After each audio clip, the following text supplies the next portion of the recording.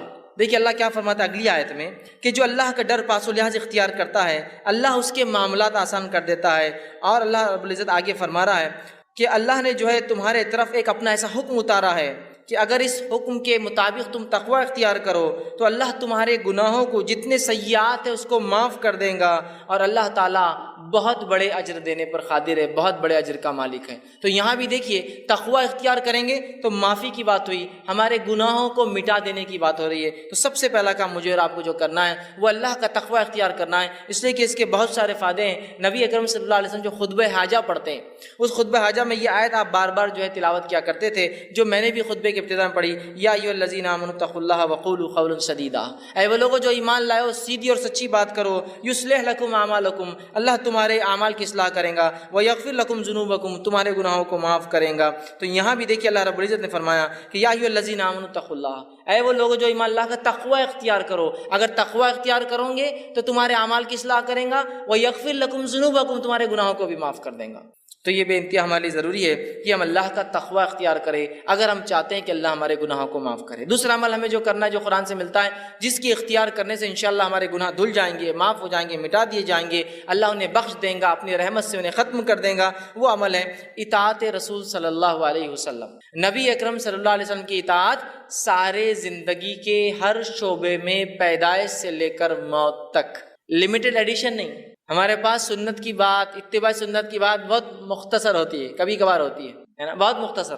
کب جب جھگڑا ہو جائے تو چل رہا حدیث میں کیا آتا ہے چلو دیکھیں گے، عام اس میں نہیں، جب تک جھگڑا نہیں چلنے دو جو چل رہا ہے معاملہ، ہے نا۔ یہ بڑی اہم چیز ہے زندگی کے ہر شعبے میں کہ ہماری پیدائش کتاب و سنت کے مطابق، ہمارے جو ہے موت کتاب و سنت کے مطابق، ہمارے نکاح کتاب و سنت کے مطابق، ہمارے معاملات کتاب و سنت کے مطابق، ہمارا لین دین کتاب و سنت کے مطابق، ہمارے اخلاق کتاب و سنت کے مطابق، ہمارا اٹھنا، سب چیزیں نبی اکرم صلی اللہ علیہ وسلم کے مطابق ہو۔ یہ نہیں کہ بس زندگی کے مخصوص شعبہ میں تو اختیار کر لیے باقی میں وہی معاملہ چل رہا ہے۔ اطاعت رسول صلی اللہ علیہ وسلم کا نتیجہ یہ ہے، سورہ آل عمران سورہ نمبر 3 آیت نمبر 31 میں اللہ نے فرمایا، جو خطبے میں نے آیت تلاوت کی، قل ان کنتم تحبون اللہ فاتبعونی یحببکم اللہ ویغفر لکم ذنوبکم واللہ غفور الرحیم۔ اے نبی کہہ دیجئے، قل ان کنتم تحبون اللہ، اگر تم اس کا دعویٰ کرتے ہو کہ تم اللہ سے محبت کرتے ہو، فاتبعونی، تو تمہیں، اے نبی کہہ دیجئے لوگوں سے، اگر تم دعویٰ کرتے ہو اللہ کی جو ہے محبت کا، تو میری اتباع کے سوا کوئی چارہ نہیں ہے۔ نبی کو کہا جا رہا ہے کہو وَيَغْفِرْ لَكُمْ ذُنُوبَكُمْ، اور جو نبی کی اتباع کریں گا اللہ اس کے گناہوں کو معاف کر دیں گا، واللہ غفور الرحیم، اللہ بہت زیادہ بخشنے والا اور رحم کرنے والا ہے۔ تو یہاں دیکھیے بات واضح ہو رہی ہے، اور ایسی کئی آیتیں، سینکڑوں آیتیں قرآن میں کہ نبی کی اتباع کرنے والے کے گناہ معاف ہو جاتے ہیں، اور نبی کی موجودگی میں تیز آواز سے بات کرنا بھی اعمال کو برباد کرنے کے لیے اور جہنم میں جانے کے لیے کافی ہوتا ہے۔ دونوں ہی بات یاد رکھیں، نبی کی اتباع گناہوں کو معاف کر دیتی ہے، اور نبی کی نافرمانی اس حد تک کہ نبی کے موجودگی میں تیز آواز سے بات کرنا بھی انسان کے جو ہے گناہوں کو معاف کر دے، جو ہے انسان کے جو ہے نیکیوں کو، اگر نبی کی موجودگی میں تیز آواز سے بات بھی کرے تو اس کی نیکیاں برباد ہو جاتی ہے، یاد رکھیے، اس کے نام عمل خالی ہو سکتا ہے۔ سورہ جو ہے حجرات اٹھا کر آپ دیکھیے، ابتدائی آیت اسی پر ہے، نبی کی موجودگی میں تیز آواز بھی نہیں کرنا ہے، یاد رکھیے، یہ بات بڑی اہم ہے۔ اور نبی کے ادب میں ایک چیز یہ بھی یاد رکھیے، نبی کے ادب میں یہ چیز شامل ہے کہ نبی کا نام لے کر نہ پکارا جائے۔ اللہ رب العزت نے اپنی کتاب میں رسول اکرم صلی اللہ علیہ وسلم کو صرف 4 بار نام سے پکارا ہے۔ ایک بار تذکرہ تو عیسیٰ علیہ السلام کے واقعے میں ہو کہ عیسیٰ علیہ السلام نے بشارت دی کہ میرے بعد ایک نبی آئیں گے جس کا نام احمد ہوگا، واقعہ کچھ چونکہ اس میں تذکرہ ہے، 4 بار نام لیا، صرف 4 آیتیں ہیں صرف۔ اس کے بعد جو اللہ رب العزت نے یا ایھا الرسول، یا ایھا النبی، یا مدثر، یا مزمل، ہے نا، نام لیا، ادب ہے۔ ان لوگوں کو غور سے سننا چاہیے جو دھڑلے سے چلا کر یا محمد یا محمد، پتہ نہیں کتنی بار بول رہے ہیں، یہ ادب ہے نبی کا، اور پتہ نہیں گا رہے ہیں اس کو، اور پتہ نہیں گانے میں 1000 بار وہ نام آ رہا ہے، نبی اکرم صلی اللہ علیہ وسلم کا نام آنے پر آپ پر درود بھیجنا ہم پر واجب ہے۔ تو اللہ عزت کر رہا ہے اپنے نبی کی، اور اللہ نے نام بہت مختصر 4 ہی بار لیا صرف اپنے نبی کا۔ یہ ادب ہے نبی کا، یاد رکھیں۔ صحابہ بھی اللہ کے رسول صلی اللہ علیہ وسلم کو نام سے نہیں پکارتے تھے، یہ بات سن۔ تو اطاعت رسول اتنی اہم چیز ہے کہ اطاعت کرو گے جنت میں جاؤ گے، گناہ معاف ہوں گے۔ اطاعت نہیں کرو گے، صرف نبی کی موجودگی میں تیز آواز بھی کرو گے، تو اپنے نام اعمال کو جو ہے خالی پاؤں گے روز قیامت نیکیوں سے۔ تو نبی کی اطاعت، فرما برداری، یہ بڑی اہم چیز ہے۔ صحیح بخاری کی روایت ہے، نبی اکرم صلی اللہ علیہ وسلم فرمایا کہا کل امتی یدخلون الجنت الا من ابا، میرے سارے کے سارے امتی جنت میں جائیں گے سوائے ان کے جو انکار کر دے۔ سوال ہوا، پوچھا گیا قیل من ابا یا رسول اللہ، اے اللہ کے رسول صلی اللہ علیہ وسلم کون انکار کریں گا جنت میں جانے سے؟ فرمایا قال من اتانی دخل الجنہ، جس نے میری اطاعت کی وہ جنت میں جائیں گا، ومن عصانی فقط ابا، جس نے میری نافرمانی کی اس نے خود جنت سے انکار کر دیا دنیا کے اندر۔ بڑی اہم باتیں یاد رکھیے۔ تو ہم اطاعت رسول کو اپنے اوپر لازم جان لیں اور ہر زندگی کے شعبے میں یاد رکھیں۔ تیسرا وہ کام جس کے کرنے سے انشاءاللہ اللہ ہمارے گناہوں کو معاف کرے گا، ہم کو پاک کر دے گا، صاف کر دے گا، وہ ہے کبیرہ گناہوں سے اپنی نفس کو بچانا۔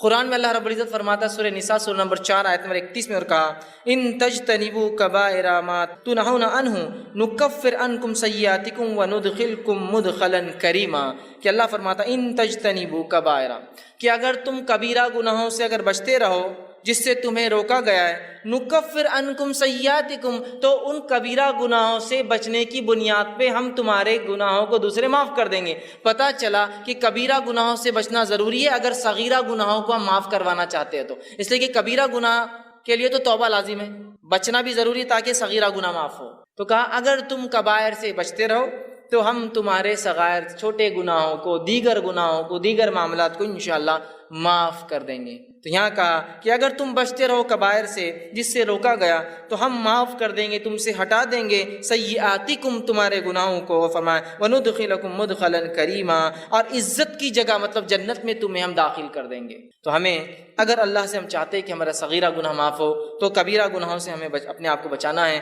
صحیح مسلم کی روایت ہے، ابو ہریرہ رضی اللہ عنہ حدیث کے راوی فرماتے ہیں، غور سے سنیے، آپ نے فرمایا 5 نمازیں جمعہ سے لے کر جمعہ تک اور رمضان سے لے کر رمضان تک، مطلب ایک نماز سے دوسری نماز، ایک جمعہ سے دوسرا جمعہ، ایک رمضان سے دوسرے رمضان تک، آپ فرما رہے ہیں رمضان المبارک تک اپنے درمیانی گناہ جو وقفے میں ہوتے ہیں ان کو معاف کروا دیتے ہیں۔ ایک نماز سے دوسری نماز کی جو گناہ ہوتا ہے وہ معاف کروا دیتی ہے۔ ایک جمعہ سے دوسرا جمعہ آدمی جب تک پڑھتا ہے تو وہ جمعہ سے جمعہ تک ایک آنے والا جمعہ پچھلے گناہوں کو معاف کر دیتا ہے، اور ایک رمضان سے اگلے رمضان آنے تک جب انسان اس میں اچھے عمل کرتا ہے تو اللہ اس کے گناہوں کو سال بھر کے مطلب ڈیلی، ویکلی اور ایئرلی گناہ کیسے معاف ہوتے بتایا جا رہا، نماز سے نماز، جمعہ سے جمعہ، رمضان سے رمضان۔ تو آپ نے فرمایا گناہ معاف ہو جاتے ہیں، مطلب یہ معاف کروا دیتے ہیں، معاف کرنے والے نہیں، گناہوں کو دور کرنے والے اعمال ہیں، بس شرط ہے کہ اب یہ تینوں کب ورک کریں گے، کنڈیشن اپلائیڈ۔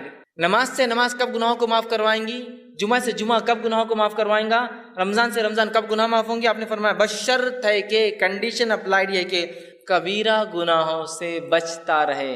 ہوں گے بچنا ضروری ہے، نہیں ہوں گے تو پھر انسان کہاں بچیں گے ہم؟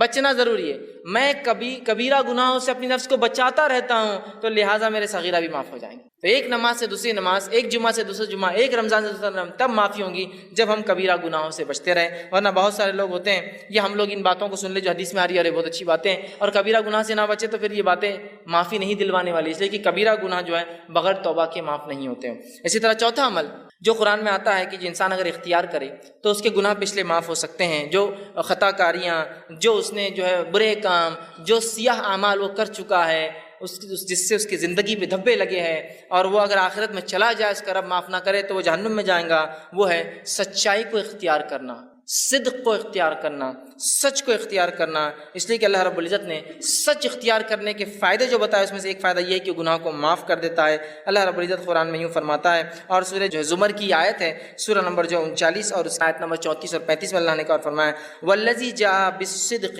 وصدق به اولئک هم المتقون، کہ اللہ نے فرمایا کہا اور جو لوگ سچے دین لائے اور جو سچائی کو جانے اس پر عمل کرے یہی لوگ نیکوکار ہے، پارسا ہے، صاف ستھرے لوگ ہیں۔ لہم ما یشاؤون عند ربہم ذلک جزاء المحسنین، اور ان کے رب کے پاس وہ جو چاہیں گے ان کو وہ دیا جائیں گا، یہ محسنین کے لیے، نیک کرنے والوں کا بدلہ ہے۔ لیکفر اللہ عنہم اسوأ الذی عملوا، اور ان کو جو وہ چاہیں گے وہ ملیں گا، اور اللہ ان سے معاف کر دے گا جو گناہ ہوتے ہیں، جو اعمال میں انہوں نے کیے ہیں۔ وَيَجْزِيَهُمْ أَجْرُهُمْ بِأَحْسَنِ الَّذِي كَانُوا يَعْمَلُونَ، اور ان کو گناہ معاف کر دے گا، ان کو نیکیاں دے دے گا، اور جو ہے ان کو ایک بہت بہترین اور نیک بدلہ اس کا عطا فرمائیں گا۔ تو یہاں دیکھیے اس آیت میں جو صدق کو، سچائی کو اختیار کرتے ہیں، اور الَّذِي جَاءَ بِالصِّدْقِ، سچ کو اختیار کیا، سچ کے مطابق زندگی گزارا، دین اسلام کو اختیار کیا، دین کے مطابق زندگی گزارا، تو اس کا بدلہ یہ کہ اس کے تمام گناہ اللہ معاف کر دیتا ہے، بخش دیتا ہے۔ یاد رکھیے سچائی کے بڑے فائدے یاد رکھیے، اور ہم تمام لوگ جو اگر سچائی کو اختیار کرتے ہیں تو انشاءاللہ عزیز ہمارے گناہ معاف ہو جاتے ہیں۔ صحیح بخاری کی روایت ہے،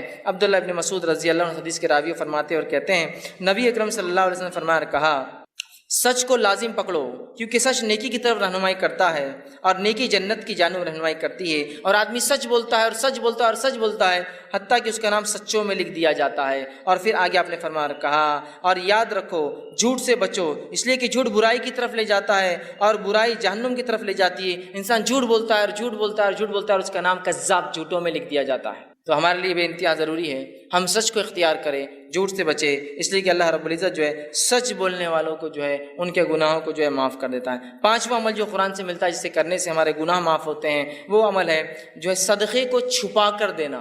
صدقے کو چھپا کر دینا، بتا کر ظاہر کر کے نہ دینا۔ حالانکہ صدقے کو ظاہر کر کے دینا بھی جائز ہے، لیکن چھپا کر دینا یہ افضل عمل ہے۔ اللہ رب العزت فرماتا ہے سورہ بقرہ سورہ نمبر 2 آیت میں 271 میں اللہ نے فرمایا اور کہا، ان تبدوا الصدقات فنعما ہی وان تخفوها وتؤتوها الفقراء فهو خیر لكم ويكفر عنكم من سیئاتكم واللہ بما تعملون خبیر۔ اللہ فرماتا ہے اگر تم اپنے صدقات کو ظاہر کر کے دو تو یہ بھی اچھا ہے، لیکن اگر چھپا کر دو، مخفی دو، ڈھانک کر دو، تو یہ تمہارے لیے زیادہ خیر ہے۔ جو تم فقیروں کو چھپا کر دو یہ تمہارے لیے زیادہ بہتر ہے۔ اللہ اس صدقے کی برکت سے تمہارے گناہوں کو معاف کر دے گا، مٹا دے گا، ہٹا دیں گا، تم سے دور کر دیں گا۔ اور فرمایا سیئاتکم وبما تعملون خبیر، اور اللہ ہر اس عمل سے خبردار ہے جو تم کرتے ہو۔ تو صدقہ دکھا کر بھی دیا جا سکتا ہے۔ اس سماج میں جہاں آپ کو لگتا ہے صدقہ دکھا کر دینے سے لوگ جوش میں آئیں گے اور عمل کریں گے، اور وہاں جہاں دیتے ہیں لوگ اور آپ بہتر سمجھتے چھپا کر دیں، تو وہاں بند مٹھی دینا افضل ہے۔ اس لیے کہ صدقہ چھپا کر دینے سے گناہ معاف ہوتے ہیں، گناہ ہٹا دیے جاتے ہیں، اللہ رب العزت نیکی ہمارے نام اعمال میں لکھتا ہے۔ یاد رکھیں یہ بہت بڑی بات ہے۔ ہمیں کوشش کرنا چاہیے کہ ہم صدقہ کریں اور چھپا کر کریں، اور اپنے صدقے کو منی والعزا، دکھاوا کر کے، جتلا کر، بار بار یاد دلا کر کہ ہم نے تمہیں صدقہ دیا تھا، ہم برباد نہ کریں۔ آئیے چھٹا عمل جو ہم کو ملتا ہے قرآن سے، جس کے کرنے سے ہمارے گناہ معاف ہو سکتے ہیں، اللہ مٹا دیں گا، وہ ہے اللہ سے جو ہے ڈرنا، اور بغیر دیکھے ڈرنا۔ چونکہ ہم نے اللہ کو دیکھا نہیں ہے، اس کے بعد بھی اس کی اگر کوئی شخص خشیت اختیار کرتا ہے، ڈر اختیار کرتا ہے، اللہ گناہ معاف کرتا ہے۔ یہ بات کو اللہ رب العزت سورہ ملک سورہ نمبر 66 آیت نمبر 12 میں فرما کہا، ان الذین یخشون ربهم بالغیب لهم مغفرۃ واجرا کبیر۔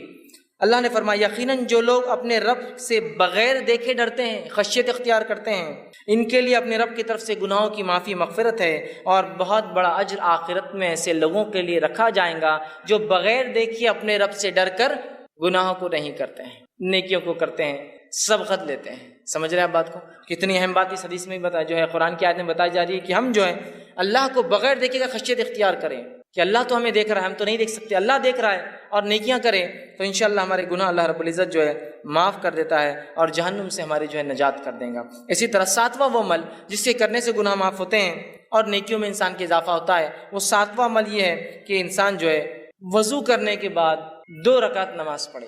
بڑا اہم عمل ہے، بہت چھوٹا سا عمل بھی، اور اتنی فضیلت ہے اس کی۔ صحیح بخاری کی روایت ہے، آپ صلی اللہ علیہ وسلم نے فرمایا کہا، حدیث کے الفاظ دیکھیے ایسے ہیں کہ آپ صلی اللہ علیہ وسلم کے تعلق سے عثمان رضی اللہ عنہ فرماتے ہیں، اور ان کے غلام اس حدیث کو روایت کرتے ہیں جن کا نام حمران تھا، وہ کہتے ہیں کہ عثمان ابن عفان رضی اللہ عنہ نے ایک مرتبہ وضو کا پانی منگوایا، میں نے وضو کا پانی لایا، آپ نے وضو کو اچھی طرح کیا، پہلے اپنے ہاتھوں کو 3 بار دھویا، پھر جو ہے کلی کی اور ناک میں پانی 3 بار لیا، پھر چہرے کو 3 بار دھویا، پھر سیدھے ہاتھ کو کونیوں تک اچھے سے 3 بار دھویا، پھر الٹے ہاتھ کو کونیوں تک 3 بار اچھے سے دھویا، پھر سر کا مسح کیا، کانوں کا خلال کیا، اور اس کے بعد اپنے دونوں پیر، سیدھے پیر الٹے پیر کو ٹخنے تک دھوئے، اور اس کے بعد فرمایا اور کہا کہ جو شخص ایسا وضو کرے 3 بار جس طرح سے میں نے بتایا ہے، اور فرمایا اور اس کے بعد 2 رکعت نماز پڑھ لے، اس کو تحیۃ الوضو کہتے ہیں۔ یہ کر لے ایسا عمل وضو مکمل، پھر جا کے 2 رکعت نماز پڑھے، اس کو تحیۃ الوضو کہتے ہیں، تو وہ فرماتے ہیں رسول اکرم صلی اللہ علیہ وسلم نے فرمایا کہ اللہ اس کے پچھلے تمام گناہ معاف کر دیتا ہے۔ لیکن اس حدیث میں ایک بات اور جو اضافی آتی ہے، دوسری روایتوں میں الفاظ آتے ہیں، وہ یہ ہے کہ وہ 2 رکعت نماز پڑھے وضو کے بعد، اور ایسی پڑھے کہ دل میں دوسرے کوئی خیالات نہ آئے، کوئی خیالات نہ آئے کہ یہ کیا ہو رہا ہوگا، وہاں کیا ہو رہا، بزنس سے کیا یہاں جائے، کوئی خیال نہ آئے، تو اس کے پچھلے سارے گناہ معاف کر دی جاتے ہیں۔ لیکن ایک بات میں یہاں ضرور رکھنا چاہوں گا، وہ یہ ہے کہ یہ تمام صغیرہ گناہ معاف ہوتے ہیں، کبیرہ گناہ بغیر توبہ کے معاف نہیں ہوتے، یہ بات یاد رکھ لیجیے، اس کے لیے توبہ ضروری ہے، اور بندوں کا حق ہے تو بندے سے معافی بھی ضروری ہوتی ہے، لیکن یہ صغائر سارے معاف ہو جائیں گے، صرف ایک عمل دیکھیے، اچھے سے وضو کرنا پرفیکٹلی، اور جا کے 2 رکعت نماز پڑھنا تحیۃ الوضو، گناہ سارے اس کے معاف ہو جائیں گے۔ اسی طرح جو ہے صحیح بخاری کی روایت ہے، جو حضرت عثمان رضی اللہ عنہ جب وضو کر چکے تو کہنے لگے کہ تم کو ایک حدیث سناتا ہوں، مطلب انہوں نے وضو کیا اور حدیث سنائی دوسرے لوگوں کو، اور کہا رسول اکرم صلی اللہ علیہ وسلم نے جو ہے میرے سامنے ایسا وضو کیا، اور کہا جو شخص اچھے سے اس طرح سے وضو کرے، اور پوری حدیث ان کو سنائی، اور اچھی طرح وضو کرنے کے بعد 2 رکعت نماز پڑھے، تو اس نے جتنے گناہ کیے ہوں گے اس نماز کی وجہ سے دوسری نماز تک، مطلب ایک نماز سے دوسری نماز تک وہ سارے گناہ بھی معاف، مطلب ایک انسان نے وضو کیا، وضو کرنے کے بعد ایک نماز پڑھی، سمجھ لیجیے تحیۃ الوضو نہیں، ایک نماز پڑھی، اگر یہ نماز کیا تو پھر دوسری بار وہ مسجد میں آتا ہے، پھر اچھے سے وضو کرتا ہے اور نماز پڑھتا ہے، تو یہ نماز سے وہ نماز تک بھی اس سے گناہ معاف ہو جاتے ہیں، اور اوپر والی روایت میں تھا کہ سارے گناہ معاف ہو جاتے ہیں۔ تو دیکھیے کتنی بڑی باتیں بتائی جا رہی ہے صرف وضو کر کے اچھے سے نماز پڑھنے پر۔ 8واں پوائنٹ جس کے کرنے سے 8ویں بات جس سے حدیث میں آتا ہے کہ گناہ معاف ہو سکتے ہیں، وہ یہ ہے کہ نماز کے لیے اچھے سے وضو کرنا، جہاں وضو کے بعد نماز پڑھنا گناہ کو معاف کرتا ہے، وہیں اپنی ذات سے وضو کرنا بھی گناہوں کو معاف کرتا ہے، یاد رکھیے، جہاں اچھے سے وضو کر کے نماز پڑھنا ثواب دیتا ہے، وہیں صرف اچھے سے وضو کرنا بھی انسان کے گناہ معاف کر دیتا ہے۔ اس سے ایک بات جو پتہ چل رہی ہے، اور بھی حدیث ابھی آگے آ رہی ہے جو پتہ چلیں گے، وہ یہ ہے یہ تمام باتیں اس شخص کے لیے جو مسجد آتا ہے اور نماز پڑھتا ہے، نمازی جو نہیں ہے اس کے لیے سارے دروازے بند ہو جاتے ہیں۔ دیکھیں وضو کون کرے گا؟ جو نماز پڑھتا ہے۔ تحیۃ الوضو کون پڑھے گا؟ جو نماز پڑھتا ہے۔ تحیۃ المسجد کون پڑھے گا؟ جو نماز پڑھتا ہے۔ نفل اور مؤکدہ اور فرض کون پڑھے گا؟ جو نماز پڑھتا ہے نا؟ تو یہ ثواب سارے نمازیوں کے لیے۔ اب جو آدمی نماز نہ پڑھتا ہو تو اندازہ لگائے اس کے گناہ کتنے بڑھ رہے ہیں، اور صاف کرنے کا کوئی راستہ ہی نہیں ہے اس کے پاس۔ تو مسجدوں سے اپنا رشتہ جوڑ لے، ہم یاد رکھیے، تاکہ جانے انجانے میں جو گناہ ہو رہے سب معاف ہوتے جائیں گے ایک کے بعد ایک۔ کہ تو ایک وضو کرا، اچھے سے 2 رکعت پڑھی، سارے گناہ معاف۔ ایک وضو کے بعد نماز پڑھی، اگلے وضو کے بعد نماز پڑھی تو بیچ کے گناہ معاف۔ ساری باتیں تو نمازیوں کے تعلق سے ہی آ رہی ہیں۔ آئیے، وضو خود کرنے سے بھی گناہ معاف ہو جاتے ہیں، اللہ رب العزت گناہوں کو معاف کرتا ہے۔ صحیح مسلم کی روایت ہے، رسول اکرم صلی اللہ علیہ وسلم کے تعلق سے ابو ہریرہ رضی اللہ عنہ فرماتے اور کہتے ہیں، کیا میں تمہاری رہنمائی نہ کروں ایسے کاموں پر جن کی وجہ سے اللہ تعالیٰ تمہارے گناہوں کو مٹا دے؟ اللہ کے رسول نے فرمایا، کیا تمہاری رہنمائی کروں، میں گائیڈنس کروں تمہارا ایسے اعمال کی طرف جن کے کرنے سے اللہ تمہارے گناہوں کو مٹا دیں گا، اور ان کے درجات بھی بلند کریں گا، تمہارے مقامات بھی بلند کریں گا؟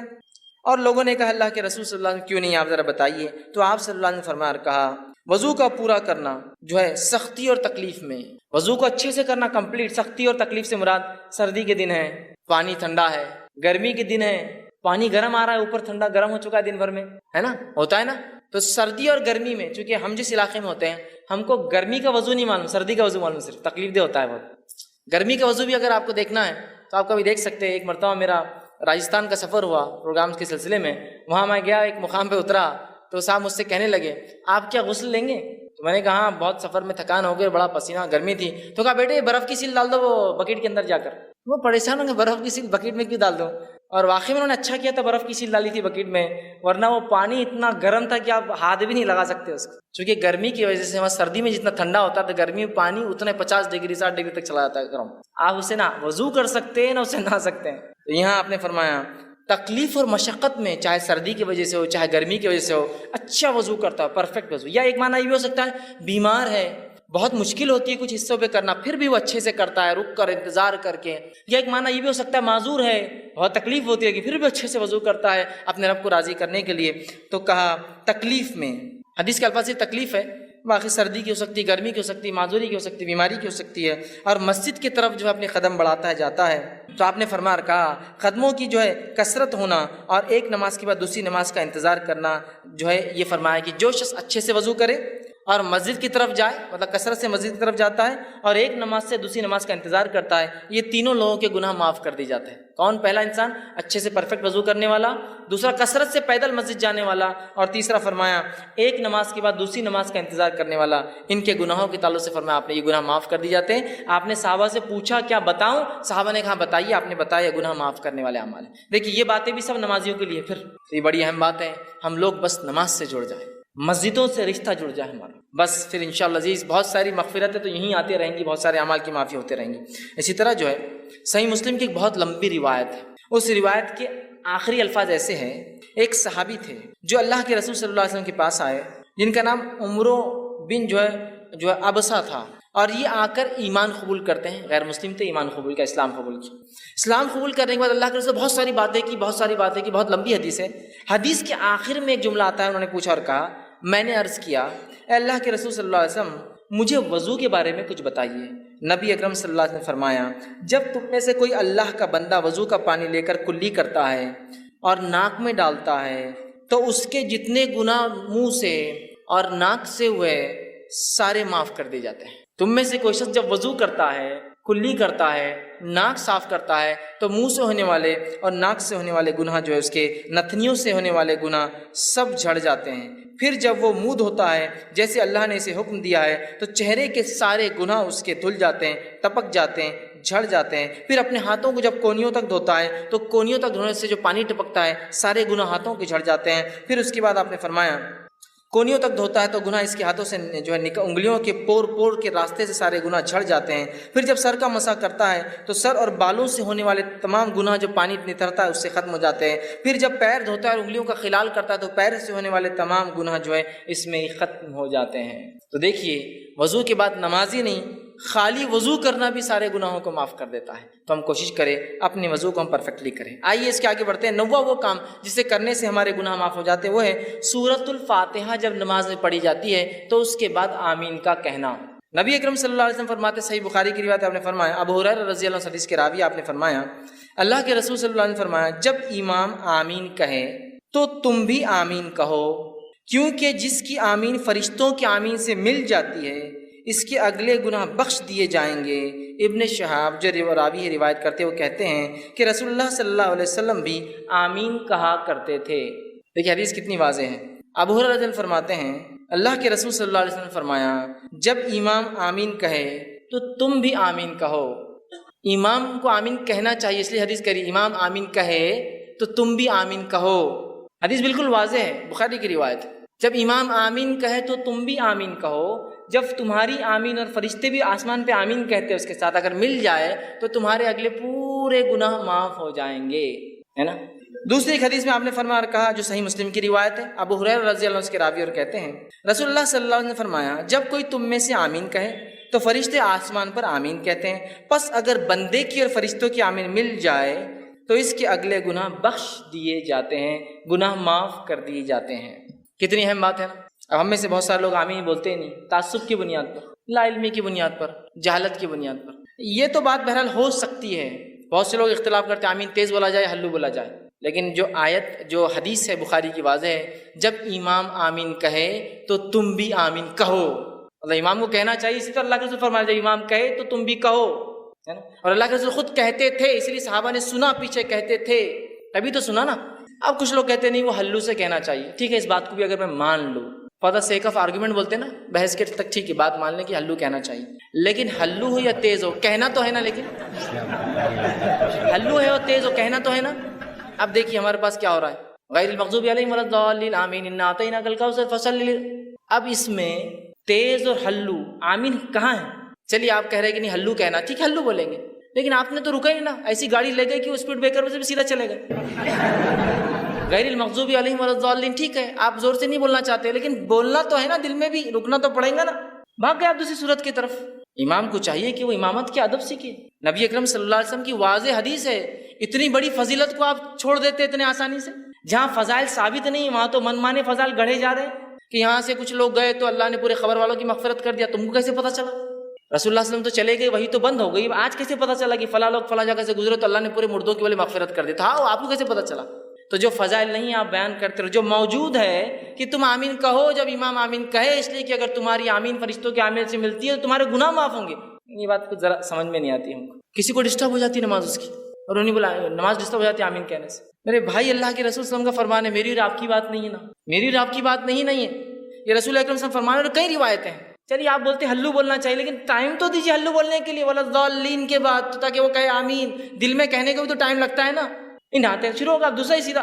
تو بہرحال ایک بہت عمل پھر اہم ہم چھوڑ دے رہے، اس کا مطلب 10واں وہ عمل جس کے کہنے سے گناہ معاف ہو جاتے وہ عمل ہے، جب امام کہے سمیع اللہ لمن حمدہ تو پھر مقتدی کہے ربنا ولک الحمد کہنا چاہیے۔ اس کی بڑی فضیلت صحیح بخاری کی روایت آپ نے فرمایا کہ جب امام کہتا سمیع اللہ لمن حمدہ تو جو آپ نے فرمایا کہے تو تم مطلب مقتدی جو پیچھے پڑھتے ہیں اللہم ربنا لک الحمد یہ کہو، تو اگر یہ کہنا فرشتوں کے کہنے سے مل جاتا ہے، مطلب فرشتے بھی یہ کہتے ہیں آسمان مل جاتا ہے، تو آپ نے فرمایا تمہارے اگلے سارے گناہ معاف ہو جاتے ہیں۔ آمین پہ کہا پچھلے سارے گناہ معاف ہوتے ہیں، اس پہ کہا اگلے سارے گناہ معاف ہو جاتے ہیں۔ مطلب آپ نے سورہ فاتحہ پڑھی، آمین کا گناہ اگلے معاف ہو گئے، اس کے بعد سمیع اللہ لمن حمدہ ربنا لک الحمد پڑھا، پچھلے گناہ معاف کرا لیا۔ کتنی اہم فضیلت ہے نا۔ تو ہمیں سمیع اللہ لمن حمدہ کے بعد ربنا لک الحمد بھی کہنا چاہیے، یاد رکھیے، ٹھیک ہے۔ اس کی بھی بڑی فضیلت ہے، اور اس کے لیے بات بتایا گیا کہ پچھلے گناہ معاف ہو جاتے ہیں۔ اسی طرح 11ویں بات جو بتائی گئی جس کے کرنے سے عمل کرنے سے گناہ معاف ہوتے وہ یہ ہے کامل توجہ کے ساتھ جمعے کا ادا کرنا، پورے خشوع اور خضوع کے ساتھ جمعہ پڑھنا، جمعے کی نماز پڑھنا۔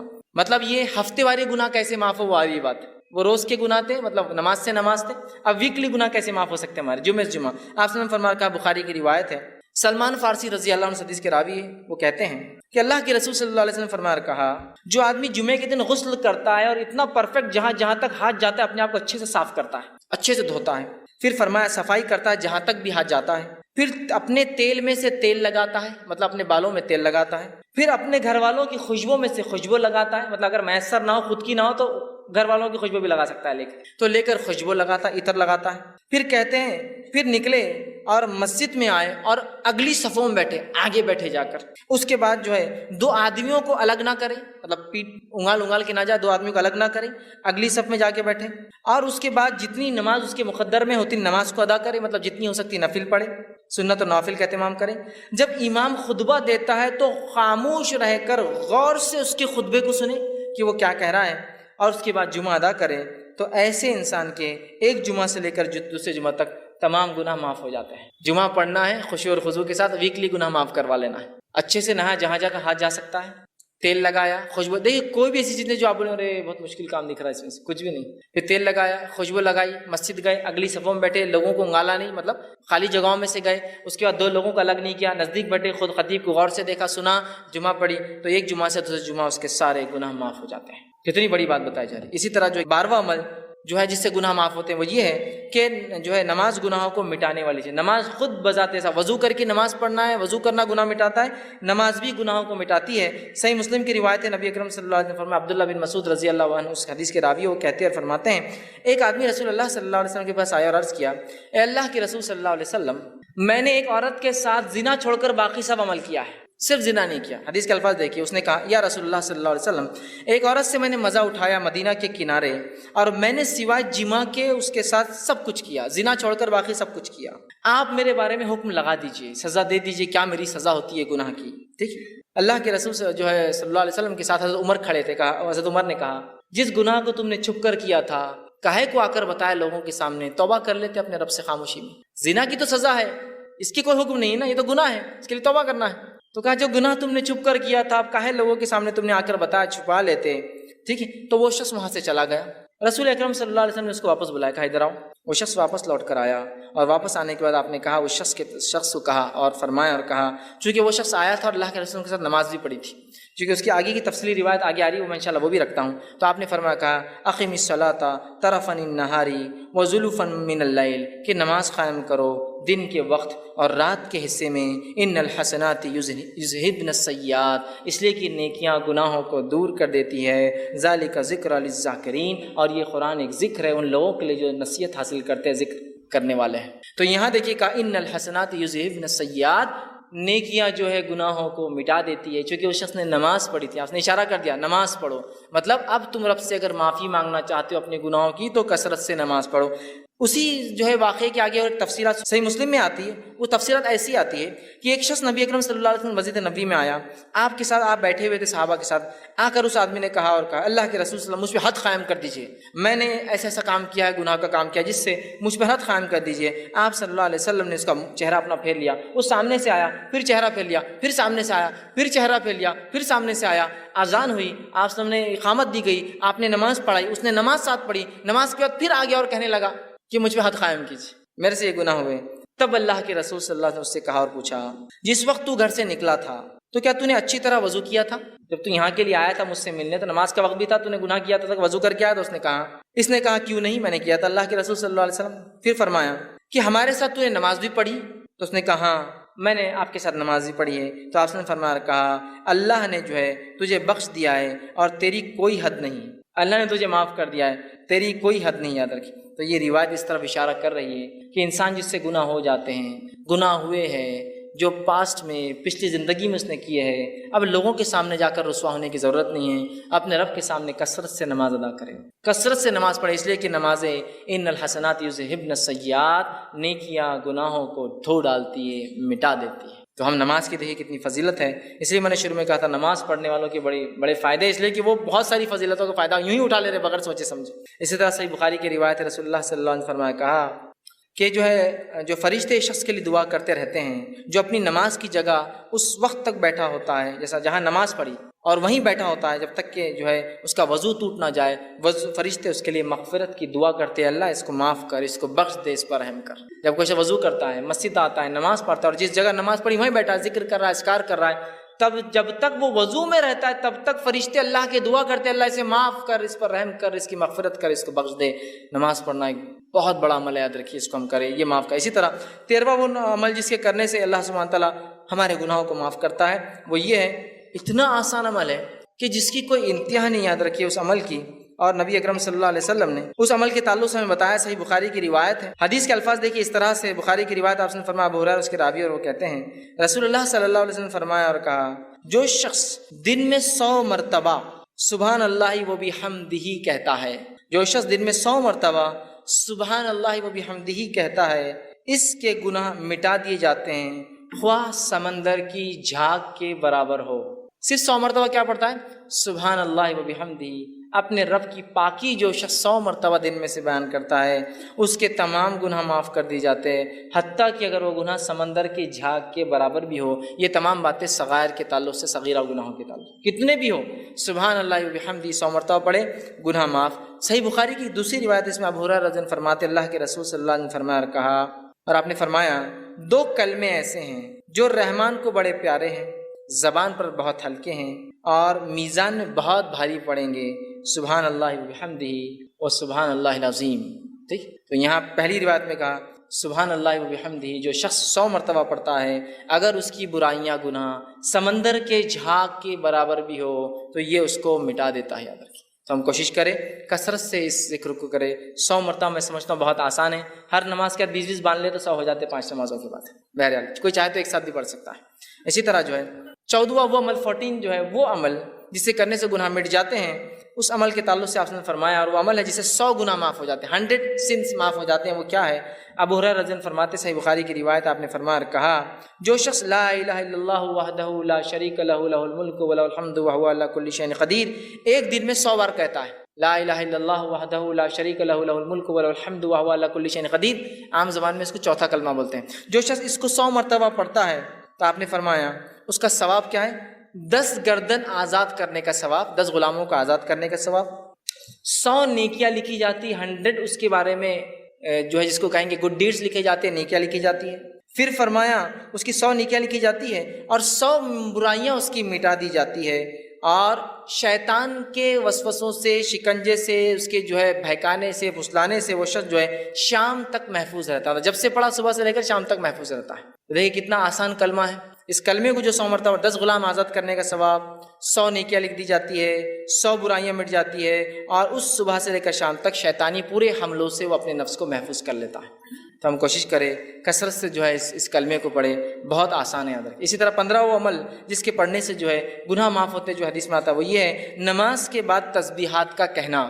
نماز کے تسبیحات کہنا صحیح مسلم کی روایت ہے، آپ صلی اللہ علیہ وسلم فرما کہا جو شخص ہر نماز کے 33 مرتبہ سبحان اللہ، 33 مرتبہ الحمدللہ اور 33 مرتبہ اللہ اکبر کہتا ہے، جو کہ 99 ہوتے ہیں، اور پھر 100 کہتا ہے، مطلب 100ویں بار کہتا ہے لا الہ الا اللہ وحدہ لا شریک لہ لہ الملک وله الحمد وهو على كل شيء قدیر، وہ پچھلا کلمہ جو تھا، تو آپ نے فرمایا کہ اس کی جو ہے ساری خطائیں معاف کر دی جائیں گی، اگرچہ سمندر کے جھاگ کے برابر کیوں نہ ہو، پورے اس کے گناہ معاف کر دی جاتے ہیں، چاہے سمندر کے جھاگ کے برابر کیوں نہ ہو۔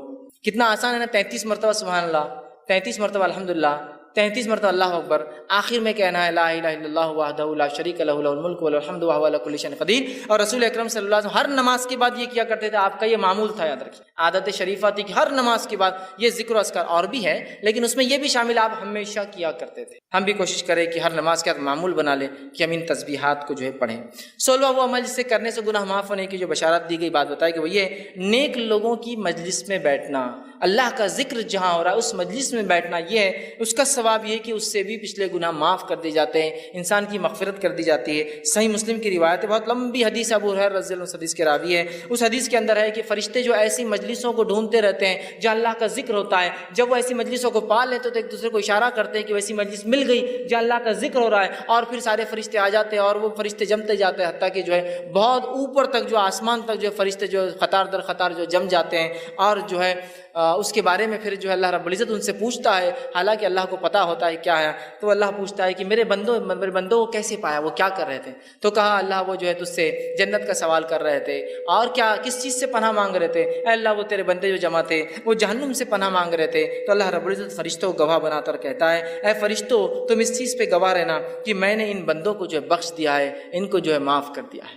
تو فرشتے کہتے ہیں اللہ اس مجلس میں ایک شخص ایسا تھا جو اپنے کام کے لیے آیا تھا اور آ کر بس آیا تھا یوں ہی بیٹھ گیا، تو اللہ رب العزت فرماتا ہے کہ یہ بندو میں نے اس کو بھی معاف کر دیا، اس لیے کہ ایسی مجلس میں بیٹھنے والا بے نصیب نہیں ہو سکتا، بد نصیب نہیں ہو سکتا۔ مطلب ان مجلسوں کے فضائل دیکھیں، جو اللہ کا ذکر ہوتا ہے، اور ہمارا معاملہ ہے کہ جو اللہ کا ذکر ہوتا ہے وہ مجلس سے بہت ہم کو کاٹا آتا آنکھ پہ بیٹھنے سے، بہت مشکل ہوتی ہے، ارے اب جاؤ بیٹھو۔ ہاں باقی دوسری مجلسوں میں تو بلا کر میسج کر کے گاڑی میں بٹھا کر اپنے طرف سے پیسہ خرچ کر لے جایا جاتا ہے، نہیں اللہ کے دین کی بات جہاں ہو رہی ہے، ارے نہیں وہ نہیں ہو رہا ہے، اور دین کی بات بھی سننے میں مزہ اور بد مزہ والا معاملہ چلتا ہے نا۔ جمعے کا خطبہ سنیں بہت مزہ آ گیا، آج بہت مزہ آ گیا، یہ کیسا مزہ آتا ہے میرے کو سمجھ میں نہیں آتا، دین کی بات سیکھنا ہے مزہ، اور بہت مزہ آ گیا آج، ارے وہ وہاں مزہ نہیں آتا، وہ مقرر ہے کہ بہت مزہ آتا، ارے انہوں نے مزہ نہیں آتا۔ دین کی بات سیکھنا، اس مجلس کے فضائل تو سنیے، یہ نہیں کہا کہ وہاں بہت اچھا مقرر ہے، بہت مزے والی باتیں کر رہا ہے، تم کو ساری مجلس کا تذکرہ جو اللہ کا ذکر ہو رہا ہے، چھوٹی ہو سکتی ہے بڑی ہو سکتی ہے، تو اللہ پوچھتا ہے، فرشتے ڈھونڈتے رہتے ایسی مجلسوں کو، جب پا لیتے دوسروں کو بلاتے جمع ہو جاتے آسمان تک، اللہ کو حالانکہ سب پتہ ہے پھر بھی اللہ پوچھتا ہے کیا کہاں پایا، کیا کر رہے تھے،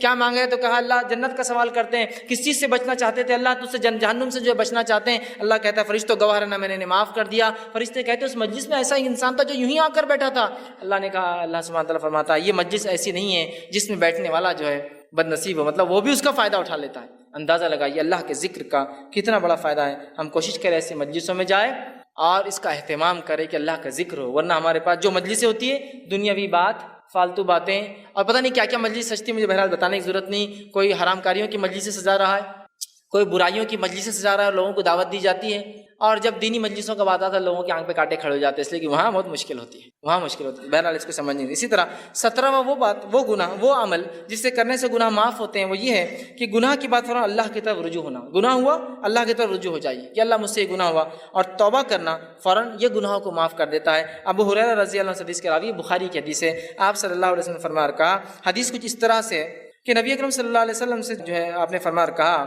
ایک بندہ ہے جو گناہ کرتا ہے اور گناہ کرنے کے بعد عرض کرتا ہے اللہ مجھ سے گناہ مجھے معاف کر دے، اللہ تعالیٰ کہتا ہے فرشتوں سے، اے فرشتوں میرا ایک بندہ ہے جسے معلوم اس کا ایک رب ہے، اور وہ اس کو معاف بھی کر سکتا ہے اور اس کو سزا بھی دے سکتا ہے، جو ہے اور جو ہے میں نے اس کو جو ہے معاف کر دیا۔ پھر وہ بندہ دوسرا جو ہے ایک اور بار پھر خطا کرتا ہے، پھر وہ کہتا ہے اللہ مجھے معاف کر، اللہ کہتا ہے فرشتوں میرا ایک بندہ ہے جسے پتہ ہے اس کا ایک رب ہے جو معاف بھی کرتا ہے اور گرفت بھی کر سکتا ہے، اور میں نے اس کو جو ہے معاف کر دیا۔ پھر وہ ایک خطا کرتا ہے، پھر کہتا ہے اللہ مجھ سے گناہ ہوا، اللہ کہتا ہے فرشتوں میرا ایک بندہ ہے جو جانتا ہے اس کا ایک رب ہے جو معاف بھی کرتا ہے لیکن پکڑ بھی کرتا ہے، اگر وہ جانتا ہے کہ دونوں ہو سکتا ہے، تم گواہ رہنا اس نے مجھ سے 3 بار معافی مانگی اور میں نے اس کو جو بخش دیا اور اس کو معاف کر دیا۔ گناہ ہوتے ہی فوراً معافی مانگنا، لیکن میں نے شروعات میں بات واضح کر دی تھی، اس کا ہرگز معنی یہ نہیں کہ آپ گناہ کریں اس لیے کہ اب بتایا جا رہا ہے اتنے جلدی معاف ہو جاتے ہیں۔ جیسے بہت سارے لوگ ہوتے ہیں، لوگوں کو خوب تکلیفیں پہنچاتے ہیں، خوب اذیتیں دیتے ہیں، اور اس کے بعد کہاں چلے گئے وہ صاحب؟ حج کو چلے گئے، وہ حج کو چلے گئے۔ ایک صاحب مجھے بتانے لگے کہ میں ایک صاحب کے پاس گیا، وہ ایک سنستھا سوسائٹی چلاتے تھے، میں نے ان کو پیسہ دیا جاب کے لیے، وہ مجھے 5-6 سال ٹھگا دیا، کوئی جاب واب نہیں ملی۔ اس کے بعد میں ایک بار گیا اور کہا اب تو پیسے دے دو، اللہ تم کو معاف نہیں کرے گا۔ تو بولے میری معافی پہلے ہی ہو گئی۔ تو صاحب نے کہا ایسے کیسے؟ میں نے حج کر کے آ گیا نا۔ بولے تو جتوں کا پہلے لیا تھا حج کر کے آ گیا تو پورا کلیئر کر دیا، بولے پرانا اب میرے پہ نہیں رہا۔ تو اندازہ لگے گویا حج کو ہم نے ایک طریقہ بنایا گناہ کرنے کا، گناہ ہو جائے تو نیکیاں کرنے سے مٹ جاتے ہیں، لیکن اس کا ہرگز مطلب نہیں گناہ کرو اس لیے کہ نیکیاں پھر کرو تاکہ مٹا دو، ہے نا۔ میں جا کے آ کے حج کو مفتی صاحب نے بول دیا کہ وہ پچھلا سب ختم ہو گیا، بندوں کا بھی ختم ہو گیا اور اللہ کا بھی ختم ہو گیا سب، اندازہ لگائی۔ تو بہرحال تو اس حدیث کے اندر دیکھیے وہ بندے سے خطا ہوئی، اس نے معافی مانگی، پھر خطا ہوئی، پھر معافی مانگی، پھر خطا ہوئی، پھر معافی مانگی، تو اللہ رب العزت جو ہے اس کی مغفرت کر دی۔ اور اس کے آپ نے حدیث فرمایا، حدیث کے الفاظ دیکھیے اس طرح سے ہے، ایک مالک ہے جو گناہ بخشتا ہے اور جو ہے گناہ پر سزا بھی دیتا ہے، میں نے اپنے بندے کو 3 بار بخش دیا ہے، اب وہ جو ہے جیسے چاہے اعمال کرے، تو میں نے اس کی جو ہے مغفرت کر چکا ہوں، میں نے اس کی مغفرت کر دی ہے، معاف کر دیا اس کو۔ اس سے پتہ چلا جیسے ہی ہم سے گناہ ہو فوراً کیا کرنا چاہیے؟ اللہ سے گناہ کی معافی مانگنا چاہیے۔ یہ نہیں کہ گناہ ہو تو انتظار کرے، ہے نا، گناہ کرتے ہی معافی مانگ لے انسان، لیکن ہم جب گناہ کرتے ہیں تو جان کے کرتے گناہ ہے اور اس لیے معافی نہیں مانگتے کہ اگلی بار کرنا ہے، ابھی ختم تھوڑی ہوا، نہیں ابھی تو شروعات یہی ہے، ابھی 1-2-4 سال ایسے ہی چلیں گا، اس کے بعد دیکھا جائے گا۔ تو گویا نیت بھی نہیں وہ معافی مانگنے کی، گناہ ہوا کہ وہ شخص معافی مانگ رہا ہے، اللہ بس خطا ہوگی مجھ سے، احساس ہے اس کو کہ میں غلط کام کر رہا ہوں، یا احساس ہے لیکن توبہ نہیں، کیوں؟ ابھی کنٹینیو کرنا ہے نا اس چیز کو۔ اور توبہ کی شرائط میں سے ایک شرط یہ بھی کہ اس کو عمل کو آئندہ نہ دہرائے، یہ نہیں کہ بس توبہ کر لی اور پھر وہ عمل جاری ہے، پھر وہ عمل جاری ہے۔ وہ شخص ایک غلطی کر رہا ہے، توبہ کر رہا ہے، دوسری غلطی ہو رہی توبہ کر رہا ہے، تیسری غلطی ہو رہی توبہ کر رہا ہے رب سے فوراً۔ یہ طریقہ یاد رکھیے، تو ہمیں بھی چاہیے غلطی ہو فوراً توبہ کر لیں۔ 18واں وہ عمل جو ملتا ہے جس سے کرنے سے انسان کی گناہ معاف ہوتے، وہ یہ ہے لوگوں سے جو ہے تکلیف کو دور کرنا، لوگوں سے تکلیف کو دور کرنا۔ صحیح مسلم کی روایت ہے، آپ صلی اللہ علیہ وسلم فرمایا، کہا ابو ہریرہ رضی اللہ عنہ حدیث کے راوی، حدیث کے الفاظ اس طرح سے آپ نے فرمایا، جو ایک شخص جو ہے راستے میں جا رہا تھا، اس نے راہ میں کانٹوں والی ایک شاخ دیکھی، کانٹوں والی ایک شاخ، جھاڑ کی جو ہوتی کانٹوں والی ایک شاخ دیکھی، تو اسے راستے سے ہٹا دیا۔ اللہ تعالیٰ نے اس نیکی کی جو ہے اس کی قدردانی کے بدلے اس کو بخش دیا، اس کی مغفرت کر دی۔ کس کے بدلے میں؟ راستے سے ایک کانٹے دار شاخ ہٹانے کی وجہ سے ایک انسان کی اللہ نے کیا کی؟ مغفرت کر دی، صرف کانٹے دار شاخ۔ صحیح مسلم کی ایک دوسری روایت ہے، اس کے الفاظ اس طرح سے ہے کہ ابو ہریرہ رضی اللہ عنہ فرمایا کہ اللہ کے رسول صلی اللہ علیہ وسلم نے فرمایا، کہا جنت میں ایک شخص کو میں نے دیکھا جو ہے گھوم اور پھر رہا تھا، گھومتے پھرتے دیکھا۔ تو جب پوچھا گیا کہ جنت میں کیسے اور کیسے گھوم پھر رہا ہے، تو بتایا گیا کہ اس نے ایک درخت تھا، جھاڑ تھا جو راستے میں تکلیف دے رہا تھا، اس شخص نے اس جھاڑ کو کاٹ دیا جو لوگوں کو تکلیف دے رہا تھا، اللہ نے اس کے بدلے جو ہے اس کی مغفرت کر دی اور اس پر رحم کر دیا اور اس کو معاف کر دیا۔ راستے سے ایک جھاڑ کو جو تکلیف دے رہا تھا ہٹا دیا۔ اس سے پتہ چلتا ہے کہ تکلیف کو راستے سے ہٹانا، لوگوں کو تکلیف دینے والی چیزوں کو ہٹانے سے کیا ہوتی ہے؟ اللہ ہمارے گناہوں کو معاف کرتا ہے، ہماری مغفرت کرتا ہے۔ اب اللہ ہم پر رحم کرے، ہم راستے میں تکلیف دہ چیز جاننے کو اپنا مقصد حیات سمجھنے لگ گئے، ہے نا۔ اچھا خاصا روڈ ایک جھاڑ لگا دو، بولے جھاڑ لگائیں گے تو پھر دکان کا ٹپ آگے کر دیں گے، پھر کمرے کو آگے بڑھا لیں گے، پھر سب آگے بڑھ جاتا۔ پھر اگلے 2-4-10-12 سال کے ایک اور جھاڑ آگے لگا دو، پھر اس کو کیج بنا دو، پھر اس تک ایک دیوار، پھر گھر تھا 10 فٹ پیچھے اور ابھی 12 فٹ روڈ پہ آ گیا، دھیرے دھیرے جھاڑ لگاتے جاؤ، گھر آگے بڑھاتے جاؤ۔ اس شخص نے ایک جھاڑ جو راستے میں تکلیف دے رہا تھا کاٹ دیا۔ عام اعتبار سے جھاڑ نہیں کاٹنا چاہیے، یاد رکھیے، بلا وجہ، لیکن ضرورت تھی۔ ایک شخص نے کانٹے دار جو ہے چھڑی جو راستے میں پڑی تھی ہٹا دی، جو لوگوں کو چبھ رہی تھی۔ آج ہم لوگوں کے راستے بند کرنے کانٹے لگا دیتے ہیں، بہت لوگ جا رہے ہیں، یہاں سے راستہ ذرا بند کرنا پڑے گا۔ یہ الگ بات ہے کسی کی زمین جائیداد ہو اور لوگ اس میں گھس رہے ہوں تو آپ روک سکتے ہیں، لیکن لوگ رکا رہے نہیں، یہ راستے کو اپن ختم کر دیں گے، تھوڑی دیر اپنے گھر کو اپن ادھر سے بند کر کے پورا لے لیں گے ایریا، لگا دو کانٹے۔ لوگوں نے لانا نہیں ہوتا ہے نا، گلی جہاں جا کے ختم ہوتی ہے، جس کا آخری گھر ہے وہ ادھر کا بھی لینا شروع کر دیتا ہے، دھیرے دھیرے کچرا، کانٹے، غلاظت اور ایریا کیپچر۔ آپ نہیں کر سکتے کوئی راستے کو بند، یاد رکھیے، کسی بھی قسم کا ہو، کتنا ہی چھوٹا اور بڑا ہو، یاد رکھیے کھلا رکھنا ہے راستوں کو، ہم کو یاد رکھیے۔ تو راستے کو اس نے ہٹا دیا۔ انسانوں سے تکلیف دہ چیز ہٹانے سے بھی اللہ رب العزت مغفرت کرتا ہے اور معاف کرتا ہے، گناہ ہمارے معاف ہوتے۔ تو ہم کوشش کریں ہم سے کسی کو تکلیف نہ ہو اور ہم راستے سے تکلیف کو ہٹانے والے بنیں، اس لیے کہ یہ ہمارے ایمان کا حصہ ہے۔ نبی اکرم صلی اللہ علیہ وسلم نے فرمایا ایمان کی 70 سے زیادہ 77 کے قریب شاخیں ہیں، اس میں سب سے افضل شاخ لا الہ الا اللہ ہے، اور سب سے نچلی جو ہے وہ ہے راستے سے تکلیف دہ چیز کو ہٹانا۔ تو یہ ہمارے ایمان کا بھی حصہ یاد رکھیے۔ ہماری گاڑیاں کہاں پارک ہو رہی ہے، ہماری چیزیں جو ہم رکھ رہے ہیں تو اس سے کیا کسی کو تکلیف ہو رہی ہے نہیں ہو رہی ہے، بہت سوچنا پڑے گا آپ کو، اس لیے کہ راستے سے تکلیف دہ چیز ہٹانا ہمارا طریقہ ہے، راستے میں تکلیف پیدا کرنا یہ مومن کا شیوار طریقہ نہیں۔ 19واں وہ عمل جس سے کرنے سے گناہ معاف ہوتے ہیں جو حدیث میں آتا ہے وہ یہ ہے جو ہے کوئی تکلیف آنے پر صبر کرنا، ایک تو دوسروں کو تکلیف نہیں دینا، اور ایک اپنے پہ تکلیف آئے تو صبر کرنا، یہ بھی جو ہے نیکیاں دیتا ہے، یاد رکھیں گناہوں کو معاف کرتا ہے۔ نبی اکرم صلی اللہ علیہ وسلم نے فرمایا، صحیح مسلم کی روایت ہے، عبداللہ بن مسعود رضی اللہ عنہ اس کے راوی اور کہتے ہیں کہ ایک دن رسول اللہ صلی اللہ علیہ وسلم کے جو ہے پاس میں گیا، آپ جو ہے بخار میں مبتلا تھے، میں نے آپ کے جسم مبارک پہ ہاتھ رکھے تو آپ کو بہت شدید بخار تھا۔ آپ صلی اللہ علیہ وسلم کے تعلق سے میں نے سوال کیا کہ اللہ کے رسول آپ کو تو بہت زیادہ بخار ہے، تو آپ صلی اللہ علیہ وسلم نے فرمایا مجھے 2 آدمیوں کے برابر بخار آتا ہے، مطلب اتنا بخار آپ کو آتا تھا جتنا 2 آدمیوں کا آتا ہے، مجھے 2 آدمیوں کے برابر بخار آتا ہے، ٹھیک ہے۔ تو عبداللہ ابن مسعود رضی اللہ عنہ فرماتے تو آپ کو اجر بھی دوہرا ہوں گا؟ تو کہا مجھے اجر بھی اس کی وجہ سے دوہرا ملتا ہے۔ پھر فرمایا کہ کوئی ایسا مسلمان نہیں جس کو تکلیف پہنچے، بیماری ہو، کوئی تکلیف ہو، مگر اللہ تعالیٰ اس کے بدلے میں اس کے گناہ معاف کر دیتا ہے، جیسے ایک سوکھے درخت سے اس کے پتے جھڑ جاتے ویسے اس کے گناہ جھڑ جاتے۔